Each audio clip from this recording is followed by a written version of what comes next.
Well, we certainly appreciate, the opportunity to be involved in the Cotton Bowl here. Like to thank all the people of the Goodyear Cotton Bowl for all that they've done to create a lot of positive hospitality, even though, we've got circumstances that we all have to deal with. It has worked out very well. Our players seem to be focused, practicing well, doing the things that they need to do to prepare to, play a good, very, very good, Cincinnati team who certainly competed well all season long and certainly deserves the right to, be in the playoff. And they're very well coached. Their players play hard. They play well together. So this will be a very challenging game for us. All right, Coach, we'll get to the questions. Our first one will come from Tino Buzinzi. Tino, go ahead. Good morning, Coach Saban. This is Tino Bovenzi from Spectrum News 1 in Ohio. I wanted to ask you about Coach Fickell and what he's been able to build in Cincinnati. You know a thing or two about building a program into something successful as he's working to do. How impressed are you with what he's been able to do at Cincinnati to get to this point? And I'll have a follow-up for you as well. Well, I'm extremely impressed. I've always had a lot of respect and admiration for, Luke when he was a defensive coordinator. I think he's done a fantastic job of building a program. And I think, the indication of that, not knowing, sort of the internal parts of it is, when you look at what's happening on the field, the way the players play, the way they compete, the discipline that they have. It's a very structured organization that's creating a lot of value and teaching a lot of people what they need to do to be successful. And, that's something that we always have a tremendous amount of respect and admiration for. They obviously have a lot of really good players, so they've done a good job of, attracting, good talent, which is, always an important part of having a good team. But those good players are also being developed in a very positive way to help them be successful. Yeah, of course. And I wanted to ask you about your ties to Ohio. Obviously, it goes back quite a ways. And I want to get to how did that really make you into the coach that you are today? You've had such a long coaching career, but that's kind of where you were. I don't want to say formed as a coach, but if you could. No, I think you're probably right about that. I played at Kent State. I started my coaching career at Kent State. I always recruited Ohio, mostly Northeast Ohio, Akron, Canton, Youngstown, Cleveland. For years and years and years when I was at Michigan State, coached at Ohio State, coached the Cleveland Browns for 4 years with Bill Belichick. So, there was a time when we lived in Ohio and spent so much time there that we sort of felt like we were more residents of Ohio than we were of West Virginia in terms of where we were from. And certainly professionally, if not true personally, a lot of things that helped me grow and develop as a coach, happened in Ohio with all the experiences that we had. Don James was an instrumental part in getting me started in coaching, and certainly learned a tremendous amount from him and Earl Bruce and Bill Belichick. So the experiences that I had as a coach in Ohio, really helped mold me philosophically into a lot of things that we believe in and that we try to implement in our program. Coach, your next question is going to come from Aaron Suttles from The Athletic. Hey, Coach. Aaron Suttles from The Athletic. Given what we saw from the offensive line against Georgia, playing maybe their most consistent game of the year, how have they built on that? And when you got two solid players at one position like Seth and Darian, how difficult is the decision is that to who starts come game time? Well, I think we, play the player that we feel gives us the best opportunity to win versus the matchup that we have. Some of that, guys have to be physically ready to play in terms of being 100%. That sometimes, plays into it. But there's always difficult decisions to make when it comes to personnel. Everybody wants to play, and I think as a coach, you just try to make the decision based on who you feel will give you the best chance to win, based on practice, preparation, and how they've historically performed as a player. So I think it is a challenge, for our offensive line. It was a challenge for them, in the SEC championship game against a very good front seven. They'll have a very similar challenge in this game. I know that I hear from a lot of the folks out there in the media that, the way to have a chance to beat us is to pressure the quarterback. So in many cases, it's important that the offensive line can do a good job of protecting the quarterback and not allowing that to happen so he does have a chance to operate. And we've been most successful when that's been the case. So this is a very challenging game for them.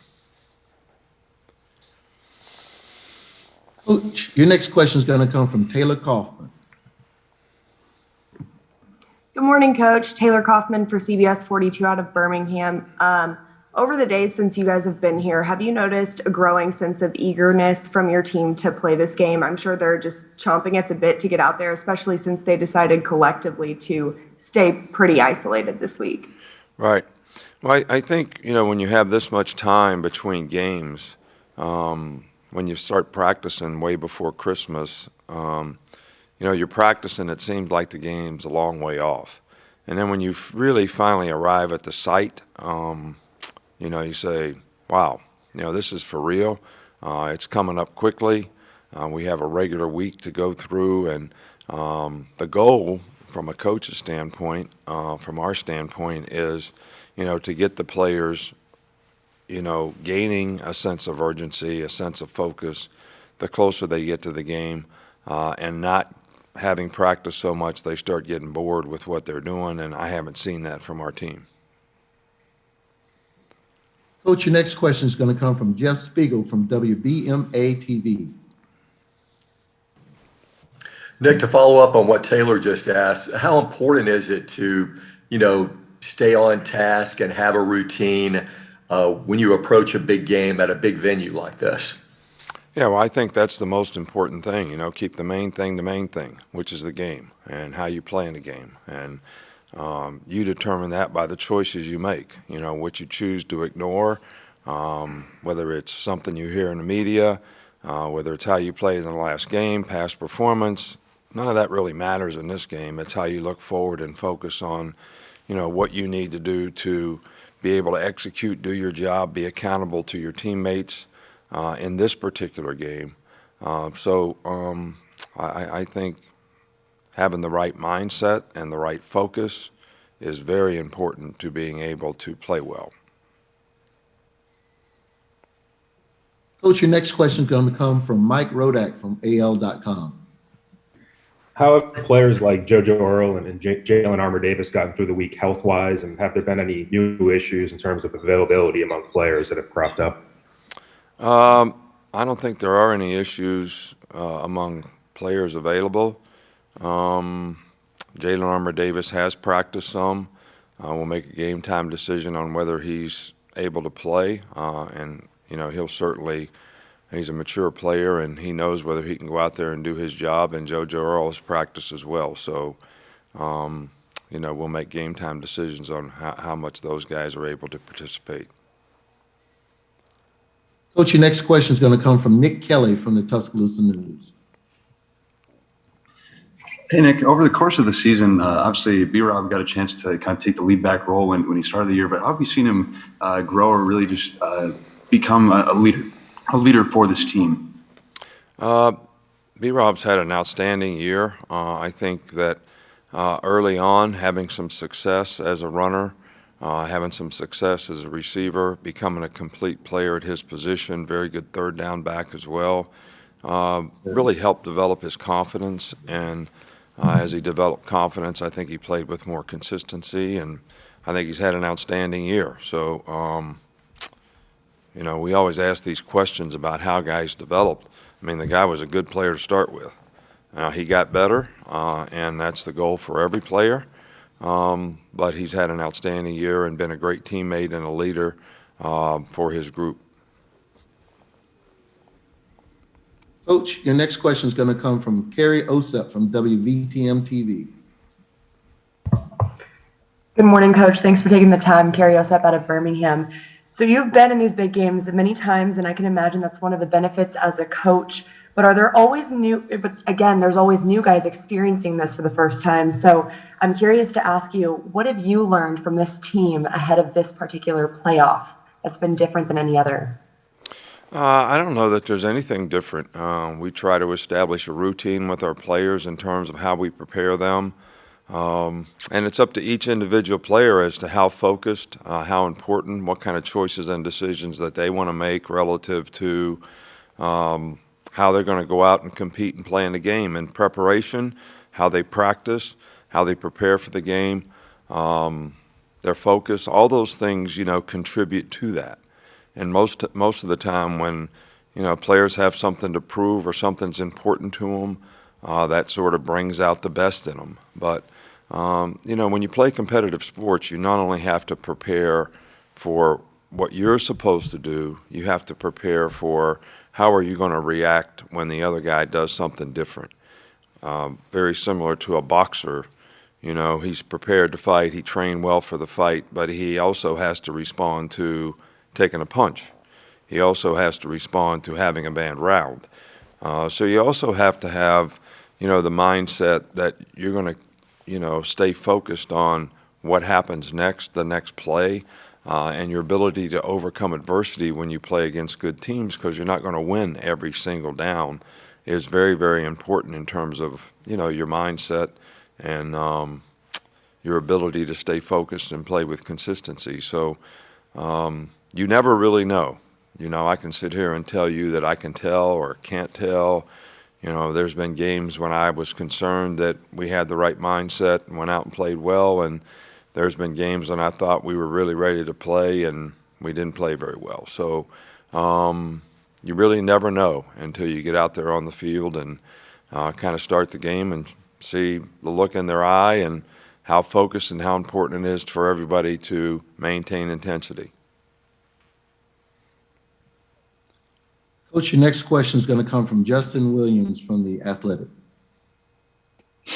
Hey, Coach. While game planning for Cincinnati, what areas do you see this team excelling, maybe compared to other opponents you've prepared for this season?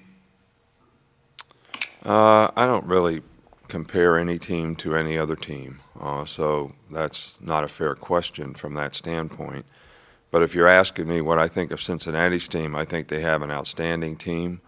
Offensively, the quarterback has done an outstanding job all year. They've got good skill players outside. They've got great balance to run and pass. They've got a good runner. Defensively, they're aggressive. They've got some good edge pass rushers. They got good cover people, especially the corners.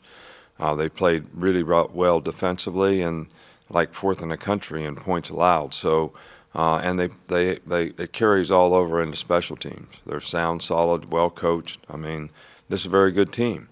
And I think as good a team as we played all year. Coach, our next question is going to come from Johnny Cogden. Johnny, go ahead. Hey, Coach. Johnny Cogden, ABC 3340 in Birmingham. We were talking to Slade Bolden yesterday, and he was telling us that he kind of enjoys being doubted every step throughout his football career. Now that he's a junior, he's experienced, he's played in some big games, how much are you going to rely on him and his just wise sage, kind of in the sense of that he has played in these moments, he knows what to expect, and then you're going to have a lot of young receivers that are going to have to contribute throughout the entire playoff? Right. Well, Slade has had an outstanding year. He's a very consistent, dependable player in so many ways. He's an outstanding special teams player. He does a really good job for us in the passing game. He plays with toughness. He's a really good competitor. And he's made a lot of key catches for us, throughout the season, and there's no reason to think that he won't have some opportunities to do the same thing in this game.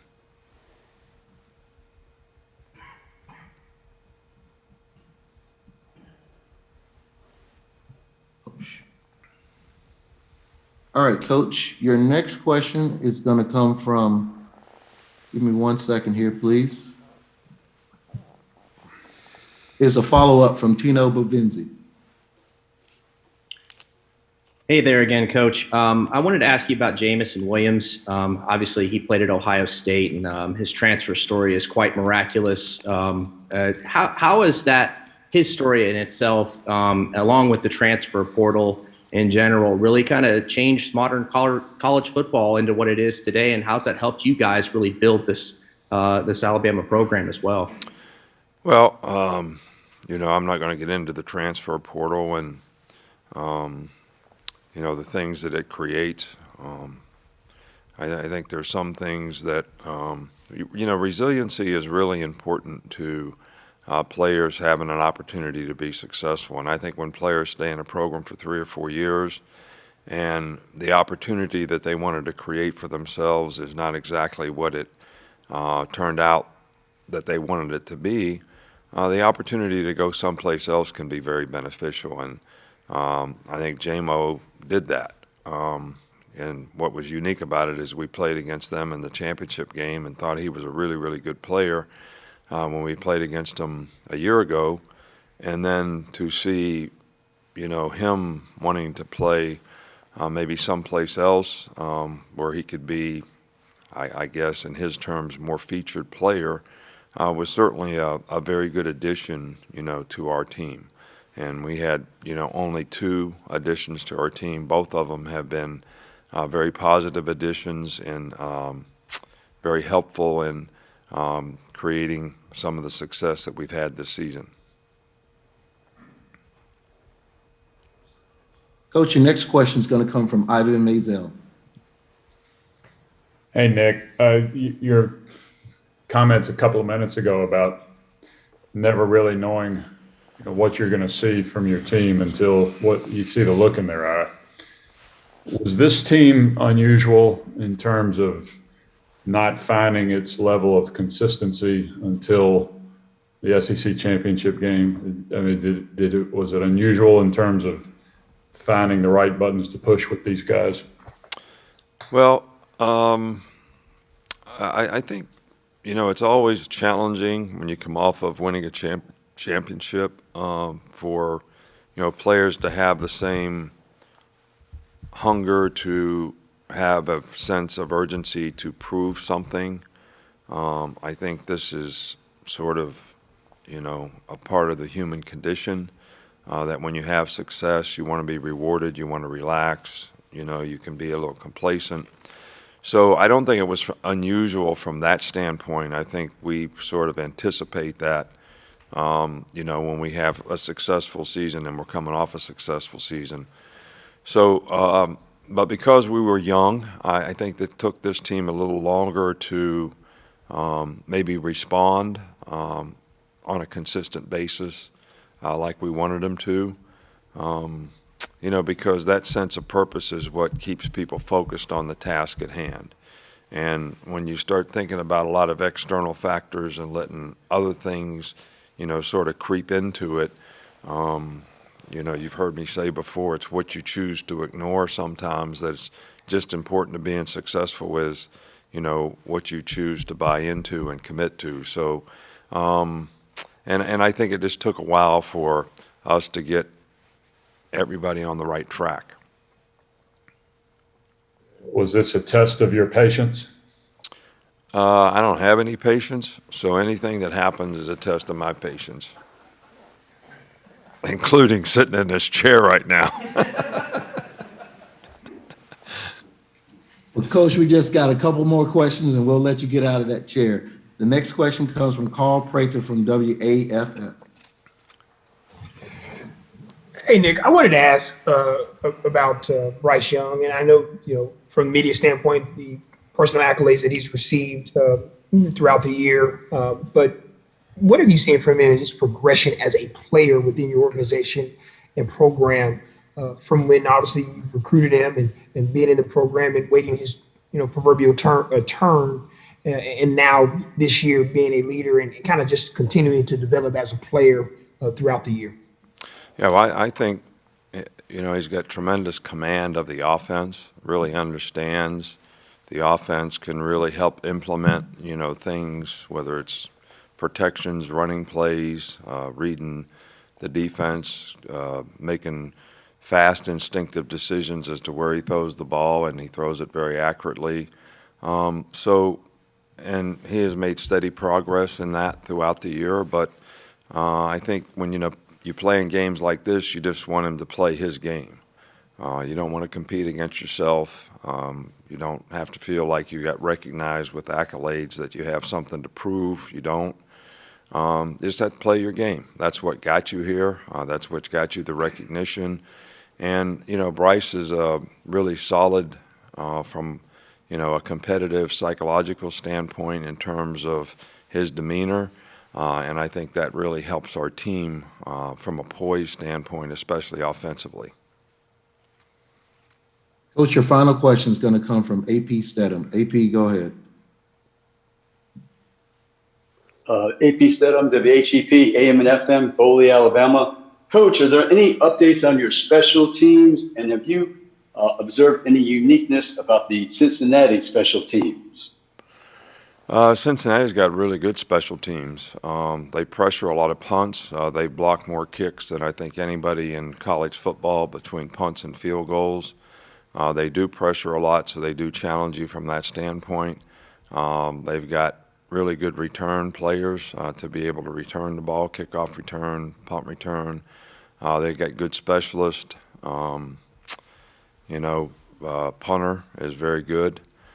So, this is a really good team, and they're sound and solid, and they play hard on teams, and that's important. I think, as you go through the season and you lose players, I think where it starts to show up a little bit on your team is because some of your core special teams players become starters, and we try to not play our starters on any more than 2 special teams.